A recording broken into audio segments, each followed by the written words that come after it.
Excellencies, distinguished guests, the Conference of Montreal was founded during an era of relative hope and optimism. Hope and optimism as the polarized world was disintegrating in favor of renewed enthusiasm for universal shared values and multilateralism. Hope and optimism about the relative stability and prosperity of the global economy. And hope and optimism that multilateral action could respond successfully to global challenges, such as the urgent need to tackle climate change. In contrast to that time, this year's Conference of Montreal takes place at a very challenging moment for the world. Russia's unprovoked, unjustifiable, illegal, atrocious war of aggression against Ukraine is first and foremost a devastating humanitarian disaster for the people of Ukraine, destroying lives, homes, and infrastructure, with millions displaced within and beyond Ukraine's borders. But of course, the impacts are being felt well beyond Ukraine. Russia's war of aggression is causing lower growth and higher inflation all around the world. It has driven up energy and food prices while negatively impacting on energy and food security. It adds significant instability and uncertainty to the global economic outlook, hampering business investment and private consumption. It has further exacerbated supply chain disruptions, which had already previously been brought on by the pandemic. Our most recent outlook for the global economy, released about 3 weeks ago, is much more pessimistic than our previous projections some 6 months earlier. We now project global growth at 3% this year, which is 1.5% lower than our December projections, with a further slowing expected in 2023 to 2.8%.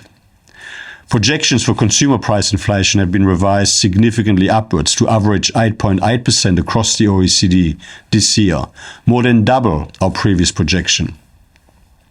And while Europe is the hardest hit in terms of direct impact from Russia's war of aggression in Ukraine, economies across the world are feeling the impact.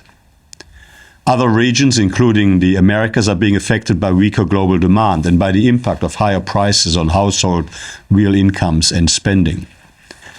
Growing food insecurity and the high risk of extreme poverty and hunger in least developed countries as a result of Russia's war against Ukraine are cause for significant global concern.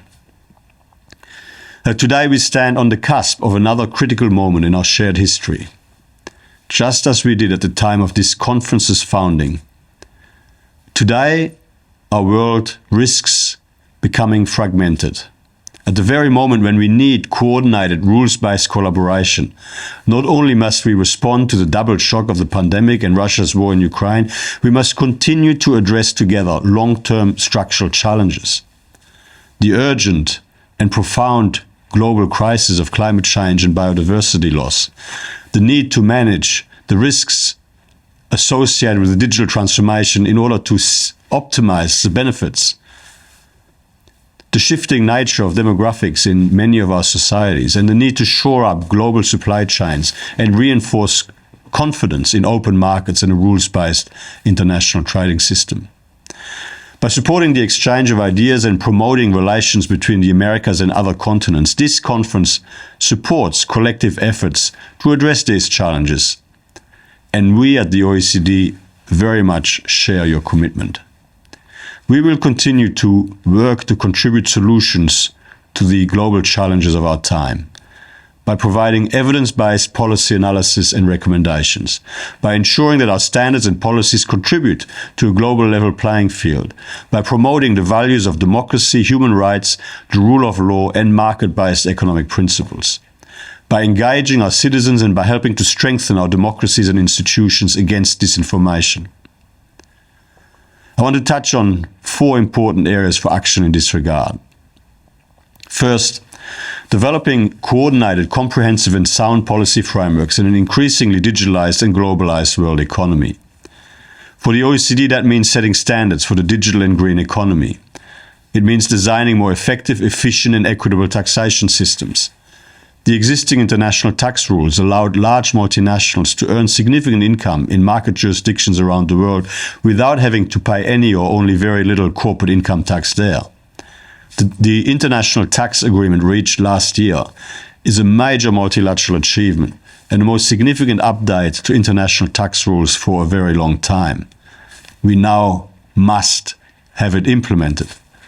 And this reform, agreed by about 140 countries and jurisdictions around the world, representing more than 90% of global GDP, will make our international tax arrangements fairer and work better in a digitalized, globalized world economy. It must be implemented.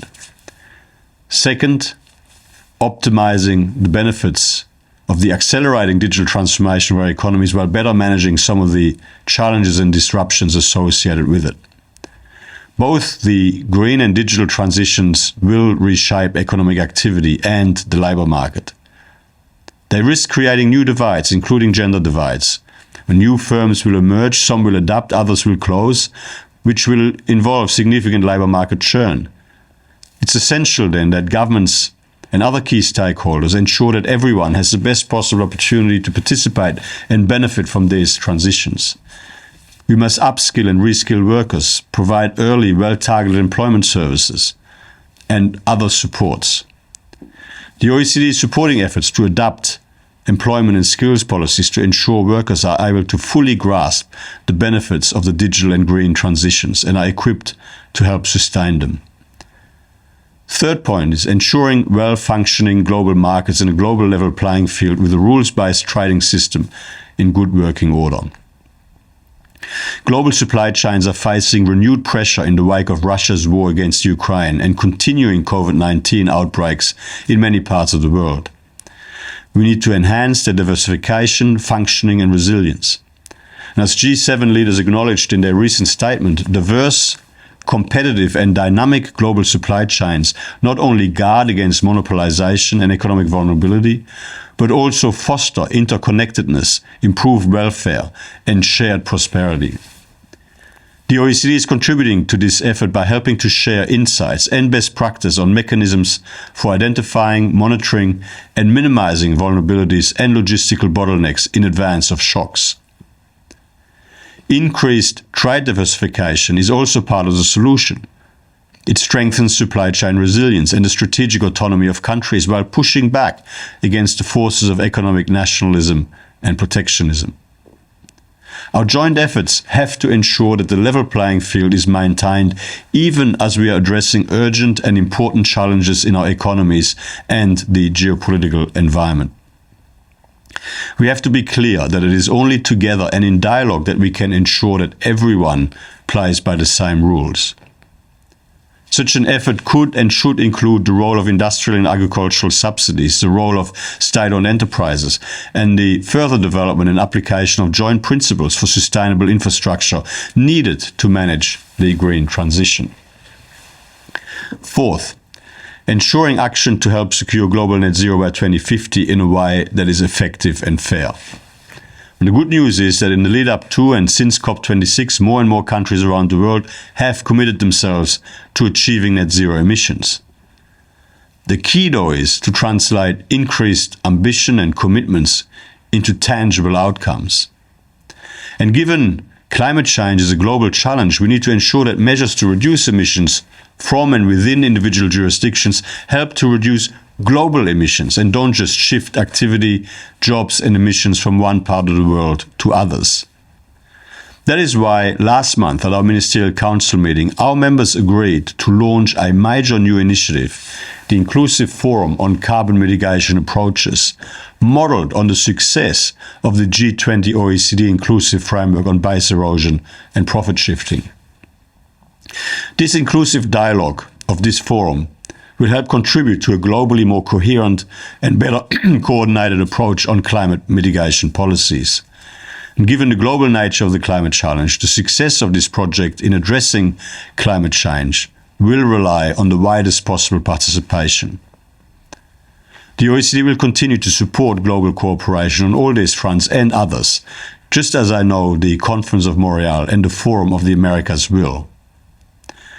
To rebuild cooperation and to ensure fairer, more prosperous, more inclusive and sustainable societies for all of us.